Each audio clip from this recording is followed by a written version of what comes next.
அனைவருக்கும் வணக்கம். மத்திய அரசு ஊழியர்களுக்கு முக்கியமான செய்தி. அதாவது மத்திய அரசு ஊழியர்கள் பணிக்கு 9:15 மணிக்குள் வர வேண்டும், இல்லை என்றால் இந்த தண்டனை உங்களுக்கு வழங்கப்படும் அப்படிங்கிறத ஒரு அறிவிப்பாக மத்திய அரசு தற்போது பிறப்பித்து அதற்கான அரசாணையும் வெளியிட்டிருக்காங்க. அதில் என்னென்ன கொடுத்துருக்கு அப்படிங்கிற முழு விவரத்தையும் இந்த வீடியோவில் பார்க்கலாம்.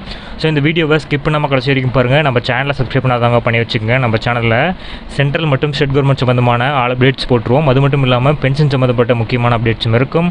ஸோ மறக்காமல் சப்ஸ்கிரைப் பண்ணிடுங்க. வாங்க வீடியோக்குள்ளே போகலாம். ஃபர்ஸ்ட் ஆஃப் ஆல் பார்த்தீங்கன்னா, மத்திய அரசு ஊழியர்கள் காலை 9:15 மணிக்குள் பணிக்கு வர வேண்டும்.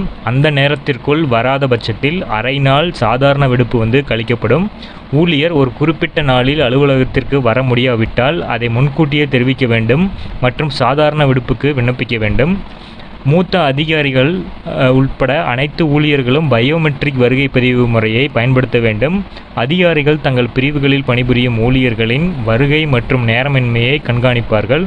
இவ்வாறு அந்த குறிப்பில் தெரிவிச்சிருக்காங்க. ஸோ அனைவருக்கும் வணக்கம். ஸோ மத்திய அரசு அலுவலகங்கள் பார்த்திங்கன்னா காலை 9 மணி தொடங்கி மாலை 5:30 மணி வரை திறந்திருக்கும். ஸோ அரசு ஊழியர்கள் பார்த்திங்கன்னா 9:15 கட்டாயம் வர வேண்டும். அப்படி இல்லாவிடில் அவர்களுக்கு அரை நாள் விடுப்பு. சில ஊழியர்கள் பார்த்திங்கன்னா பணிக்கு தாமதமாக வருவதாகவும் சீக்கிரமாக புறப்பட்டு செல்வதாகவும் புகார்கள் எழுந்தது.